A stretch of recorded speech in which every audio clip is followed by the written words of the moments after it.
प्यारे बच्चों, आप सभी का आज की इस वीडियो में हार्दिक स्वागत है। आज हम चर्चा करेंगे निम्न टॉपिक्स पर, जैसे अनॉक्सी श्वसन एवं किण्वन में समानताएं। इसी तरह से अनॉक्सी श्वसन और किण्वन में असमानता, dissimilarities of aerobic respiration and fermentation.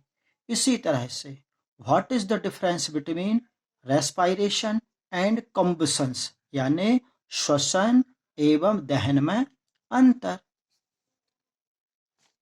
सबसे पहले एनएरोबिक रेस्पिरेशन एंड फर्मेंटेशन में सिमिलरिटीज, यानी दोनों में समानता है। क्या है समानता है दोनों में? दोनों में ग्लूकोज मॉलिक्यूल्स का इनकम्प्लीट ऑक्सीडेशन होता है। इस इनकम्प्लीट ऑक्सीडेशन के फलस्वरूप एथिल अल्कोहल एंड CO2 के साथ साथ एनर्जी प्रोड्यूस होती है, और इनकम्प्लीट ऑक्सीडेशन के अंत में यानी एंड प्रोडक्ट्स के रूप में एथिल अल्कोहल और CO2 फॉर्म्ड होते हैं। दोनों क्रियाएं जाइमेज कॉम्प्लेक्स एंजाइम्स की प्रेजेंस में होती हैं। साथ ही दोनों क्रियाएं एब्सेंस ऑफ O2 में यानी ऑक्सीजन की अनुपस्थिति में होती हैं। एनारोबिक रेस्पिरेशन में एथिल अल्कोहल फॉर्म्ड होता है, लेकिन फर्मेंटेशन की क्रिया में एथिल अल्कोहल के अलावा लैक्टिक एसिड या मैलिक एसिड या ऑक्सैलिक एसिड या ब्यूटायरिक एसिड ये उत्पन्न होते हैं।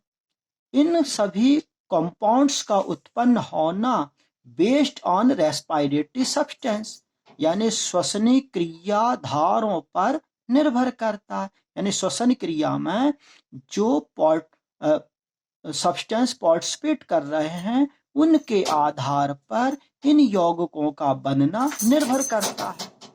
एनर्जी प्रोड्यूस्ड लेस क्वांटिटी में, यानी दोनों क्रियाओं में ऊर्जा कम मात्रा में उत्पन्न होती है। इसी तरह से CO2 प्रोड्यूस्ड मोर क्वांटिटीज, यानी अधिक मात्रा में CO2 उत्पन्न होती है। तो ये हुआ एनारोबिक रेस्पिरेशन एंड फर्मेंटेशन में सिमिलरिटीज। अब आगे हम पढ़ेंगे कि dissimilarities of anaerobic respiration and fermentation, यानी अनॉक्सी श्वसन और किण्वन में असमानताएं। तो पहले एनारोबिक रेस्पिरेशन यानी अनॉक्सी श्वसन में, अनॉक्सी जो श्वसन है only in living beings in body cells, यानी जीवों जो जीवित कोशिकाएं हैं उनमें के अंदर ये क्रिया होती है। हायर प्लांट्स एंजाइम्स की प्रेजेंस, यानी हायर प्लांट्स में ये क्रिया होती है, साथ ही एंजाइम्स की प्रेजेंस में होती है। एनारोबिक जो रेस्पिरेशन है वो माइक्रो एनिमल्स की एब्सेंस में होता है, यानी इसमें बैक्टीरिया, वायरस, जो माइक्रोब्स हैं, सूक्ष्म जीव हैं, उनकी अनुपस्थिति में यह क्रिया होती है। साथ ही इस क्रिया में ऊर्जा ATP के रूप में फॉर्म्ड होती है, ATP के रूप में प्राप्त होती है, लेकिन शेष एनर्जी हीट अर्थात ऊष्मा के रूप में एग्जिस्ट होती है, यानी बाहर निकल जाती है। ये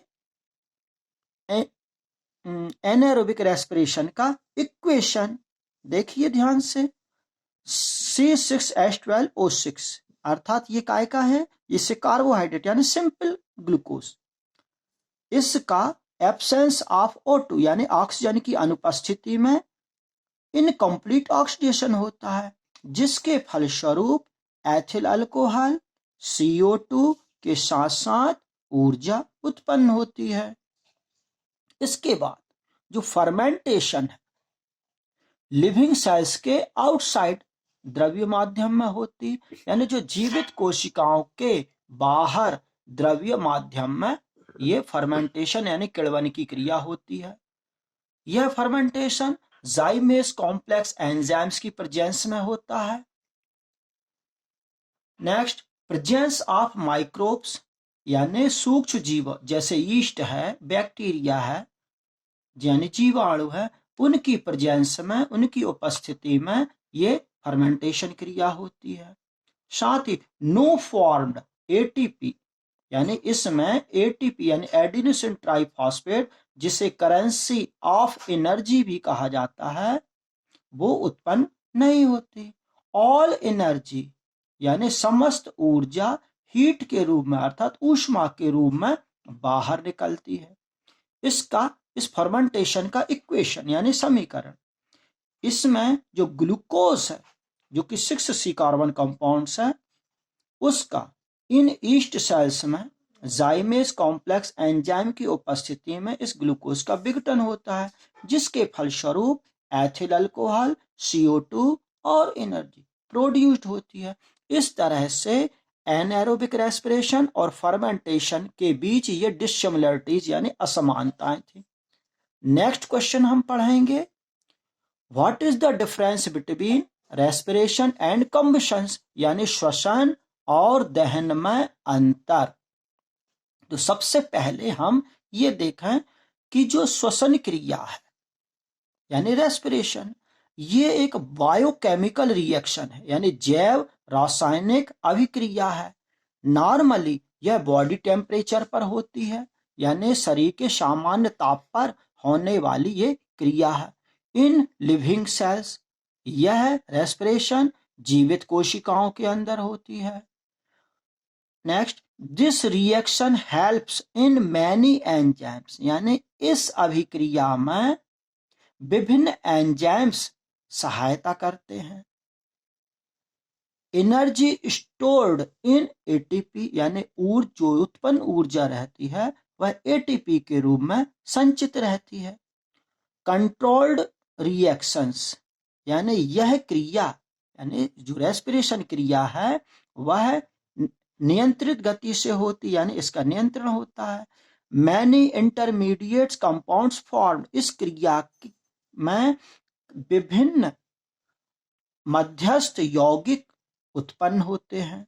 साथ ही साथ फूड सब्सटेंस यानी जो भोज्य पदार्थ हैं उनके ऑक्सीडेशन से गतिज ऊर्जा उत्पन्न होती है। साथ ही यह क्रिया बहुत धीमी गति से होती है। इसके बाद अब हम देखें कंबशंस यानी दहन क्रिया।